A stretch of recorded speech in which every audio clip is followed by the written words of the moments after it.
Imagine it as 1942. You are walking down a bustling street in Chicago, or perhaps New York. The air smells of coal, smoke, and exhaust.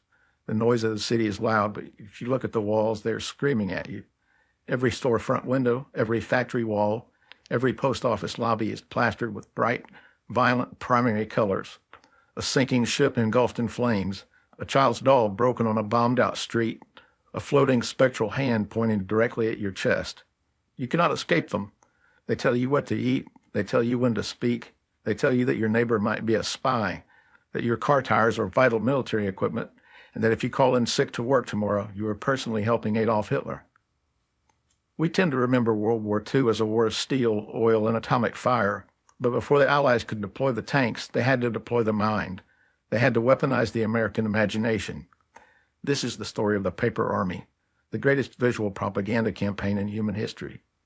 Welcome to World War II Obscura. When the Japanese bombs fell on Pearl Harbor on December 7, 1941, the United States was a sleeping giant in more ways than one. It was an industrial titan, yes, but psychologically, it was asleep.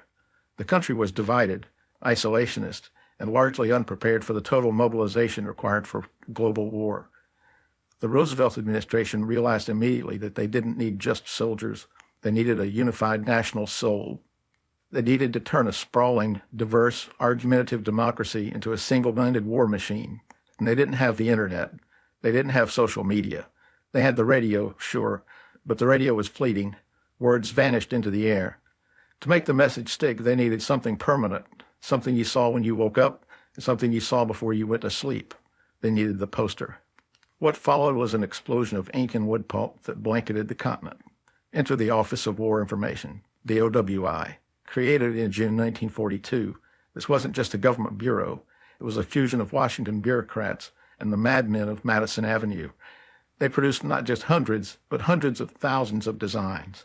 By the end of the war, over 200,000 different poster designs had been printed, with copies numbering in the billions.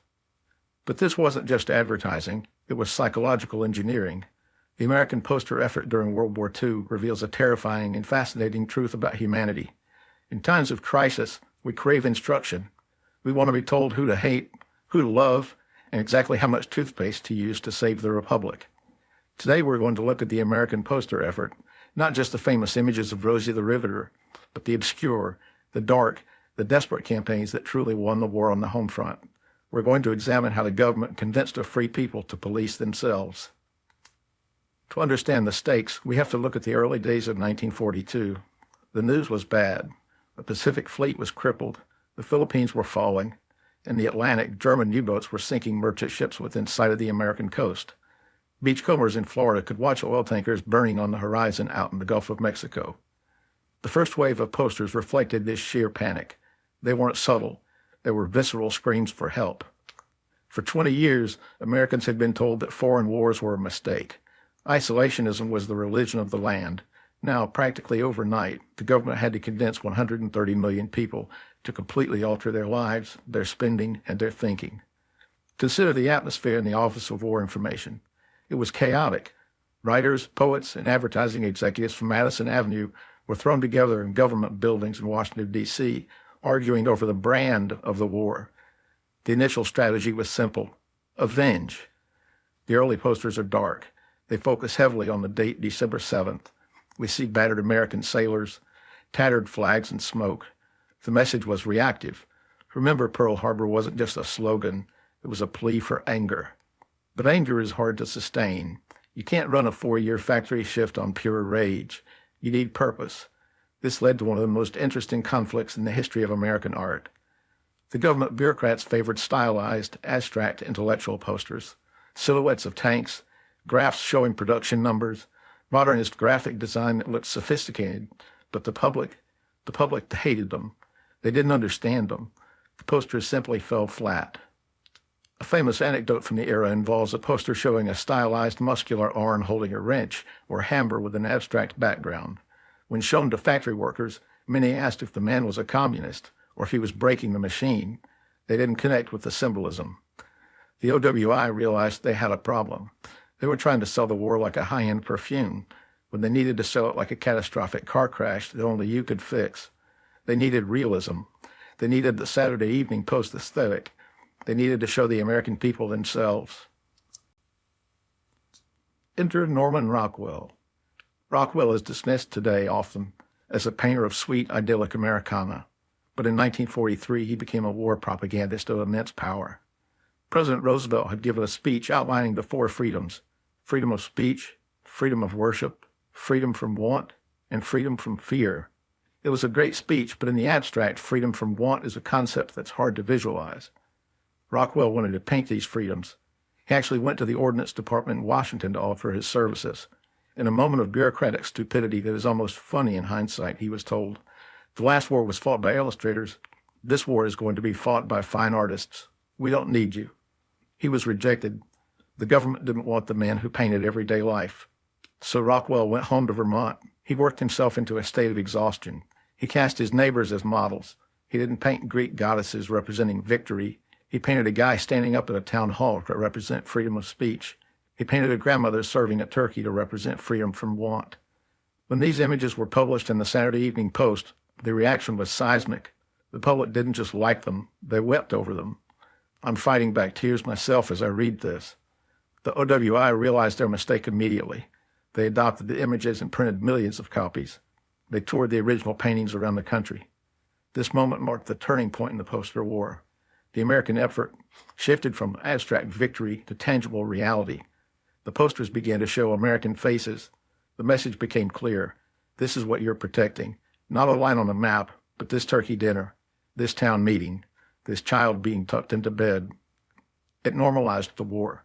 It brought the conflict into the living room and said, the front line is here at your dinner table. His famous cover art for the Saturday Evening Post showed Americans as they were, and he introduced us to the working woman who became known as Rosie the Riveter. Norman Rockwell's artwork raised over $130 million in war bonds. That's almost $2.7 billion, and adjusted for inflation, $25. While Rockwell was defining what Americans were fighting for, other artists were tasked with defining who they were fighting against. This is where the poster effort takes a darker turn. To mobilize a population for total war, you have to dehumanize the enemy. You have to make the act of killing them seem not just necessary, but a moral imperative, almost like pest control. The depiction of the enemy in American posters varies wildly, depending on who is being depicted. The Germans, the Nazis, were often shown as dark, looming shadows. We see boots crushing church steeples, bayonets piercing Bibles. We see the Hun as a terrifying, cold, efficient killer, but he's usually human. He's a monster, but a human monster. The depiction of the Japanese was entirely different. It was racial, visceral, and grotesque. The This Is the Enemy series produced some of the most potent and disturbing images of the 20th century. Artists were encouraged to caricature Japanese soldiers as subhuman, buck-toothed, bespectacled, and often resembling animals like rats or bats. There's a specific angle here regarding the Tokyo Kid posters used in factories. These featured a caricature of a Japanese soldier who looked happy when Americans made mistakes. If you broke a tool, the Tokyo Kid smiled. If you wasted scrap metal, the Tokyo Kid grinned. It was a brilliant, if cruel, psychological trick. It took the concept of workplace safety and efficiency and militarized it. Being lazy wasn't just a character flaw anymore. It was an act of sedition. It was an alliance with the monster. These posters created a binary world. There was no gray area. There was us and there was them, and the them was coming for your children. One particularly striking poster shows a giant Nazi boot stepping on a church. The text is minimal. The implication is total. It told the viewer that there was no negotiation. It was either total victory or total annihilation of the American way of life. If the enemy was the monster outside the gates, the Loose Lips campaign dealt with the monster within. This is perhaps the most famous slogan of the war. Loose lips sink ships. But we've forgotten the sheer terror that underpinned it. In 1942, German U-boats were devastating Allied shipping. They were sinking tonnage faster than American shipyards could build it. The paranoia was real. The government was convinced that spies were everywhere, in the bars, in the diners, on payphones. The posters created to combat this were designed to induce guilt. They didn't just say, be quiet. They said, you killed him. One famous image shows a spaniel dog sitting on a sailor's peacoat, waiting for a master who will never come home. The caption implies that he died because someone talked. Another shows a drowning sailor reaching up from the waves, his eyes burning with accusation. These images turned every citizen into a counterintelligence agent. It destroyed the barrier between private conversation and public duty. If you were a stevedore loading crates on the docks, and you told your wife you were loading winter coats, and she told her sister, and a spy overheard, you had just told the Germans your convoy was headed to Russia. The visual language of these posters is noirish. Lots of shadows, disembodied ears, men in fedoras lurking in corners. They turned the American landscape into a crime thriller where you were the unwitting accomplice. But there was a secondary purpose to these posters that is often overlooked. They gave the civilian a sense of agency. In a war where you often felt helpless, shutting up was something you could actively do to help. It gave meaning to the mundane. Keeping a secret became a combat action. We have to talk about the factory floor. The war was won, ultimately, by American logistics. The sheer amount of stuff, planes, tanks, bullets, spam, that the U.S. produced is mind-boggling. But factories are run by people. People get tired. People get bored. People want to take the weekend off to go fishing. The production posters were the drumbeat of the war. They were everywhere. They relentlessly hammered home the connection between the wrench and the rifle. A common visual trope was the link. The poster would show a factory worker handing a rifle to a soldier in a trench, blurring the line between the two. They're shown as equal partners. Soldiers of production became the new title for the man on the assembly line. But there was a stick to go along with this carrot, the absenteeism campaign. If you took a day off, the posters didn't say you were lazy. They said you were a traitor. One poster shows a happy Hitler thanking a worker for calling in sick. Another shows an empty workspace with the shadow of a soldier falling across it, implying that because this machine stopped, a soldier is dead. It was ruthless emotional blackmail. This production drive wasn't just about making more. It was about the obsessive, almost religious conservation of what already existed. The OWI realized that the American lifestyle, defined by abundance and throwaway culture, was a strategic liability. To fix this, they launched the salvage campaign, turning every kitchen and garage into a collection center. Posters depicted piles of rusty scrap metal transforming into the jagged steel of a bayonet. Housewives were told that out of the frying pan into the firing line was the literal truth. They were instructed to save every drop of waste kitchen fat, which contained the glycerin needed to manufacture high explosives. The message was inescapable. If you threw away a tin can or a grease-stained rag, you were effectively withholding a bullet from an American soldier. The visual language used to enforce this was often shockingly violent. One obscure but haunting poster shows a spectral skeletal hand rising from a pile of discarded food with the caption, "Waste helps the enemy." It transformed the dinner table into a moral battlefield. The government wasn't just asking for efficiency, they were demanding a total psychological overhaul of the American consumer. They wanted you to feel a pang of genuine guilt for peeling a potato too thickly. By making the scrap heap a holy site of the war, these posters ensured that even those too old or too young to fight felt the constant nagging pressure of the front lines in their own trash bins. This pressure extended to the very air people breathed, specifically the words they spoke about the economy. One of the most difficult production battles wasn't fought in the factories, but at the cash register. Inflation was the hidden enemy that could collapse the home front from within. To combat this, posters hammered home the 7-point system to control the cost of living. They urged citizens to buy only what you need and pay your taxes. In a remarkable twist of historical irony, the government used the same Madison Avenue advertising techniques usually used to encourage spending to instead beg people to stop buying things. Posters depicted the squander bug, a grotesque insect-like creature covered in swastikas that sat on your shoulder and whispered in your ear to spend your paycheck on luxuries. To spend was to betray. To save was to survive. And yet, beneath the stress of the squander bugs, there was a subtle, almost poetic appeal to the American common man. While the posters of Nazi Germany and Soviet Russia often depicted workers as faceless, heroic statues, American posters tried to keep them human. They featured Joe, the guy who likes baseball and apple pie, but who also happened to be building the world's most lethal bombers. By grounding the production miracle in the everyday habits of American citizen, the OWI created a sense of collective individualism. You were doing your part not because a dictator told you to, but because Joe next door was also doing his. It was a masterpiece of social engineering that transformed 130 million individuals into a single grinding gear in the great war machine. When the war finally ended, the posters came down, but the habits they ingrained, the efficiency, the speed, and the belief in the American industrial supremacy would define a nation for the next half-century. We cannot forget the women.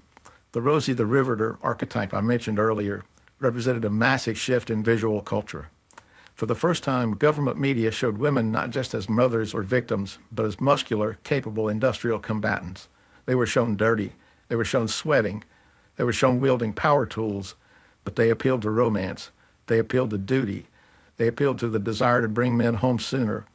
The posters promised that industrial labor wasn't gritty or unladylike. It was glamorous and essential. However, if you look closely at the posters of this genre, you see the tension. The women are often depicted as temporary workers. They're doing this, quote, for the duration.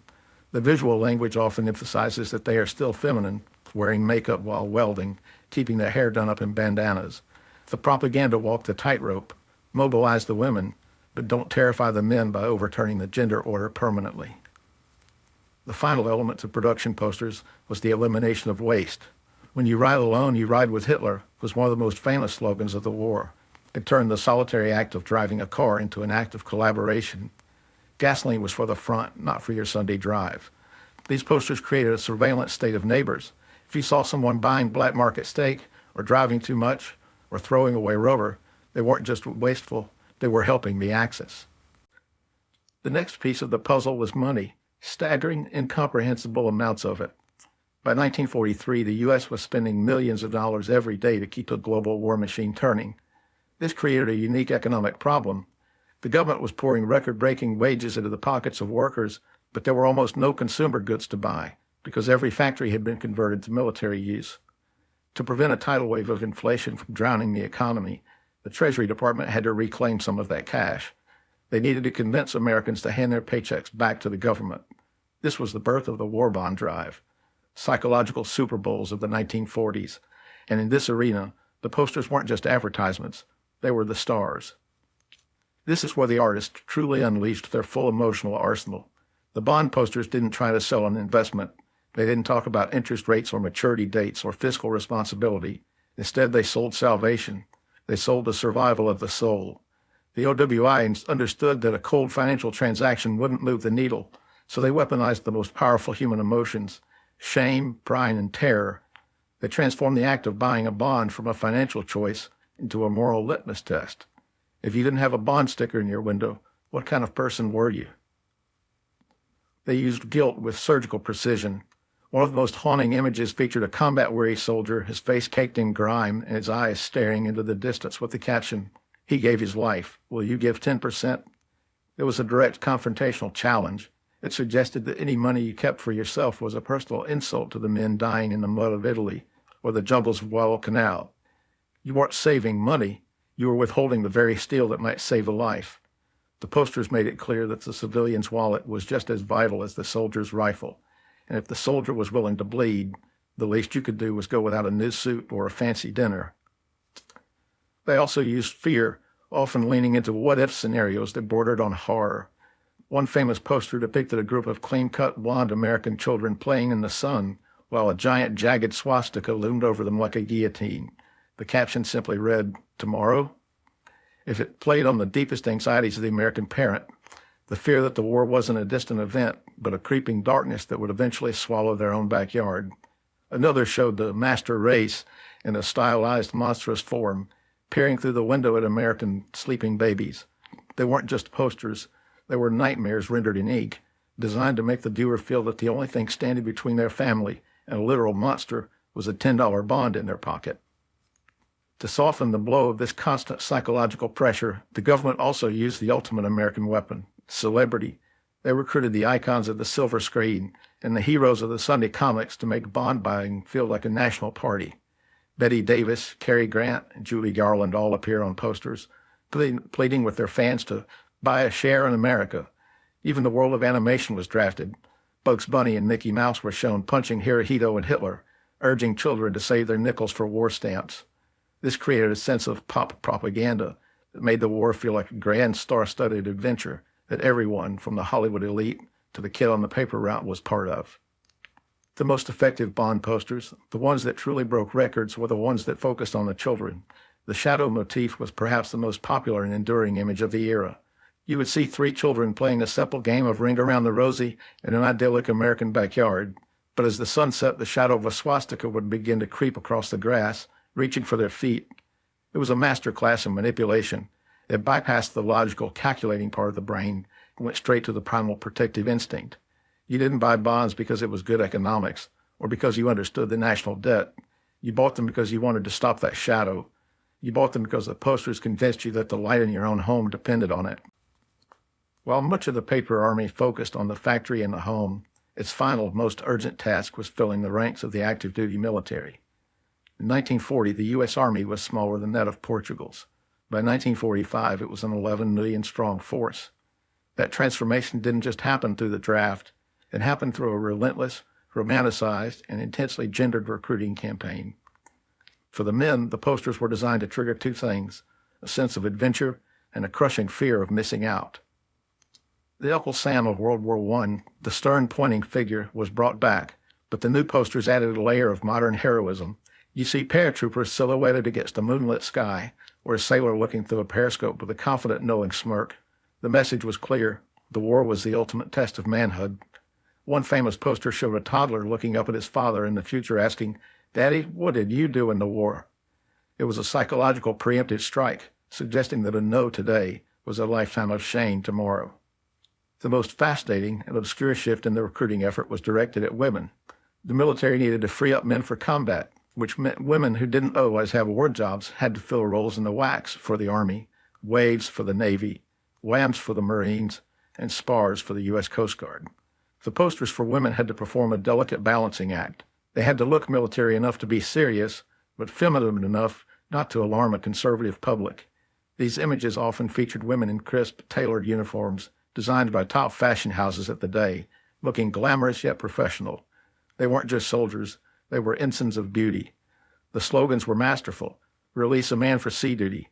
It didn't say "go fight," it said "go help him fight." It framed military service as an extension of the supportive role women already played in society, yet it offered them a level of independence, travel, and free technical training they had never seen before. Through these posters, the OWI turned the uniform into the ultimate status symbol. They convinced a generation of civilians that the only way to truly belong to the American family during the 1940s was to put on the khaki or blue. They didn't just recruit soldiers, they sold a new identity. By 1945, the United States had produced more propaganda posters than any other nation. They were plastered on walls, printed in magazines, and stamped on matchbooks. With the war on both fronts won, the walls of America fell silent again. The posters were torn down, pasted over, or thrown in the trash. The war was over. The paper army was demobilized. But the legacy of this effort is impossible to overstate. The U.S. government had engaged in a massive, coordinated experiment in mass persuasion, and it worked. It proved that you could unite a fractured population through visual storytelling. You could alter the behavior of millions of people, what they ate, what they drove, what they said, simply by controlling the images that surrounded them. When we look at these posters today with their bold colors and desperate slogans, it's easy to view them as kitsch, antique decorations for a man cave. But we must remember what they truly were. They were munitions. They were fired at the American people to wake them up, to scare them, and to drive them to do the impossible. They are a masterclass in manipulation. They showed us how a democracy mobilizes. It doesn't use a whip, it uses a mirror. It shows us our fears, our prejudices, our guilt, and our highest ideals. These posters tell the story of a time when art was a weapon and the target was the American heart. In the chaos of World War II, when the world seemed to be ending, these posters provided something essential: a script. They told Americans who they were. They told Americans that their effort mattered. They imposed order on a chaotic world. The American poster effort didn't just reflect history, it shaped it. It reminds us that in the age of the total war, the most dangerous terrain is not the battlefield, but the human mind. If you want to see more forgotten stories, hit like, subscribe, and leave a comment with a person or mission you think we should cover. Thank you for watching, and remember, history is larger than we could ever imagine.